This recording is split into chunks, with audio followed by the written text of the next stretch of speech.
All right. Hey, everyone. I'm Dimitris. I'm the head of cryptography at Nilion. And today, I want to talk to you about private verifiable TLS, but both from a research point of view and also from a practical point of view. So I'm very happy that we had already all these previous talks that have described how zkTLS works and like all these different variants of zkTLS.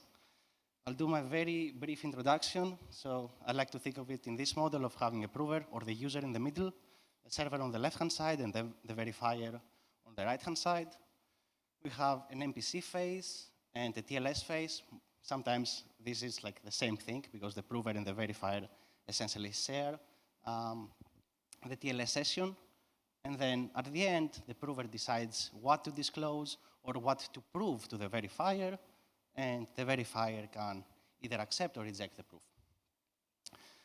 Now, on top of this model, we have other different variants of zkTLS, right? We have the proxy model, we have a notary model, we have TLS versions 1.2 and version 1.3, and multiple companies that essentially build on these variations, and so on and so forth. Now, to be a little bit more specific, let's say that the server is a centralized exchange that holds some Ethereum. A prover wants to go to this service, fetch back the transcript, and then prove something or disclose something about this transcript to the verifier, right? I want to go to a centralized exchange and prove to you that I own more than 2 Ethereum, for instance. Cool. So having this mental model in mind, let's jump into the presentation. So as I mentioned, we'll start with the research aspect, and we recently co-authored a paper with Primus Labs, and this is what we'll start talking about, and then we'll talk about a more practical application, which is on what we call tickr.app. I encourage you to take a look and try to use it. So with tickr.app, it's essentially a verifiable app of proving your trading performance. I will explain what this means later. Okay, so focusing on the research aspect. We have this framework called TLShare, and we have identified different problems with existing zkTLS solutions. 2 of these problems are that you have a static statement that you essentially have to express as a circuit, which happens at this stage, right? So after I have connected during the MPC phase to the server, I have fetched back my response, and I want to prove to you that I have, let's say, in the bank or in the centralized exchange, more than 10 Ethereum. So we have a static zero-knowledge circuit to prove the statement. And then the verifier at the end says true or false, or accept or reject. On top of that, another limitation is that in this model, you have only a single prover and only a single server. So putting all this together, we essentially wanted to remove these limitations and allow multiple users to be able to connect to different TLS servers and do something over their joint data. So the first step is we replace the name verifier with an attestor. And the reason is that we now have something else that we call verifiers. And the verifiers in this case is either a fully homomorphic encryption node or MPC nodes. So these verifiers will get the private value from here, whatever the prover chooses to disclose to them or secret share to them.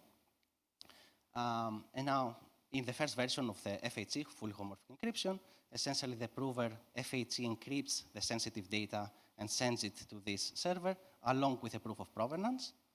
In the second version, where we have an MPC protocol, the prover will secret share the sensitive data to different MPC nodes, and then they can run the computation. Now, why is this, why this solves the big issue that I mentioned before? If you remember, like before I mentioned that, you connect to the centralized exchange, and you have to prove that, you have to prove a statement that you have a fixed circuit about this statement. Whereas now, this part is completely outsourced to either the FHE server or to the MPC nodes. So nothing about this statement or like this proof has to be computed online on the server. Now the prover can just outsource this in a private format, either to the FHC or to the MPC nodes, and then these guys can do whatever they want, like in more powerful infrastructure offline, without keeping the prover online.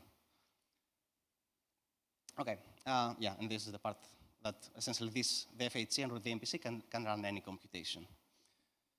So going back to the centralized exchange, or like in sense, the centralized exchange example, and the multiple users, imagine that we have multiple users connecting to different exchanges, centralized, decentralized exchanges, fetching their private data and not proving anything about that, just fetching it and securely exporting it to the FHC or the MPC nodes.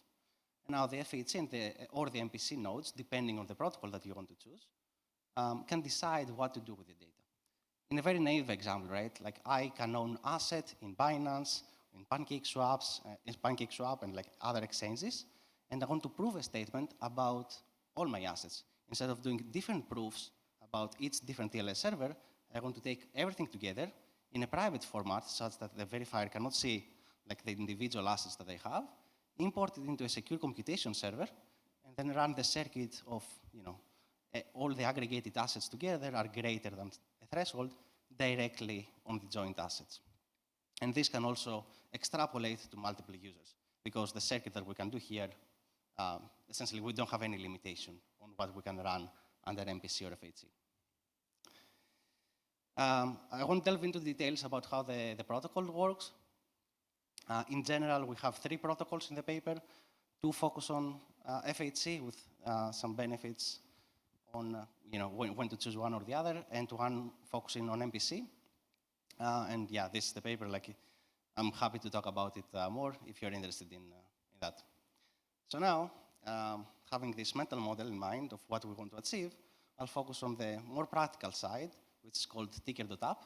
And as I mentioned before, tickr.app is essentially an app that allows you to provably, essentially to prove that you are a good trader. As we all know, right, crypto is flooded by fake screenshots. We have people posting online, oh, look how good of a trader I am, and they post different screenshots of their profits, and then they say, okay, you have to actually pay me in order to be added to this private Telegram group or to this private Discord channel. You see where this is going. So zkTLS, the zkTLS family of protocols, can solve this problem. And this is what we did with the TLShare framework, essentially. So we took a little spin. So the paper that I showed you before, on the back end, it was using MPC and FHC to run the applications. So on this one that was running in production, we focused more on a trust execution environment.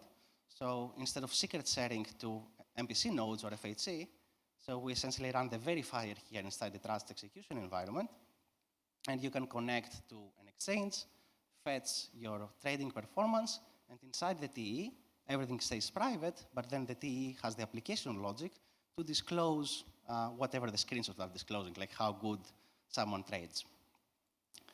And this is what like the app UI looks like. We have both for Hyperliquid and for Binance. Binance is the one that is using the zkTLS part. And for that, we rely on the Primus zkTLS extension.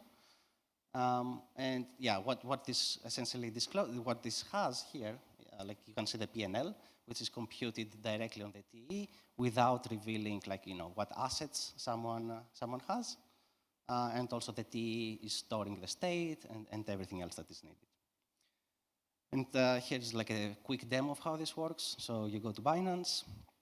I have already gone through the process. So like I click this button, and now this redirects to Binance. I have the Primus zkTLS extension, which now creates the proof. If you are not already logged in to Binance, like it will pop a message to log you in. I'm not sure if you would have to refresh. And then you go back essentially to the app. It still loads. And yeah, that was like verifying the proof. And after you verify, like the page refreshes, and if you were not there, like essentially like your assets have been added there. Or sorry, not your assets, but like your trading performance. So with Tickr, so this is like the general flow. And then if you're a good trader, essentially you can have your wallet there and people can subscribe to you and you can give them, intuition on, how I'm trading like I'm trading. So essentially it defeats the screenshot model that we have before. And yeah, that's all I had.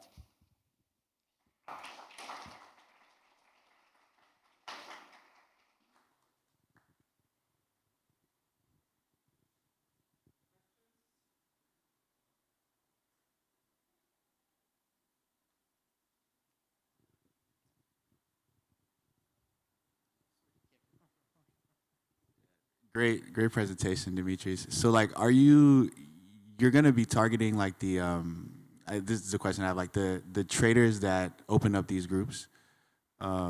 Is that who you're looking to deploy this to?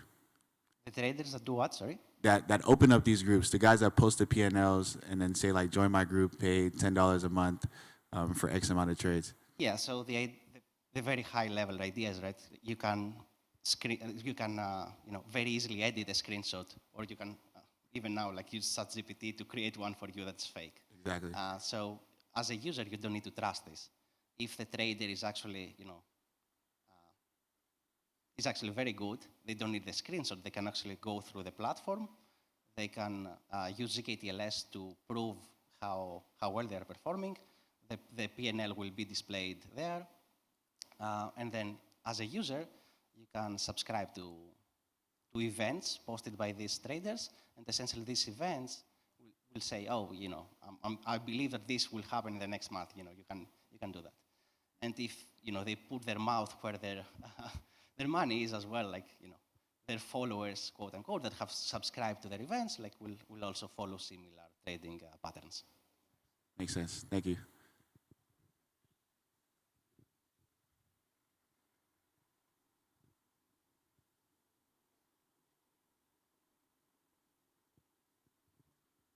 Okay, thank you. Thank you.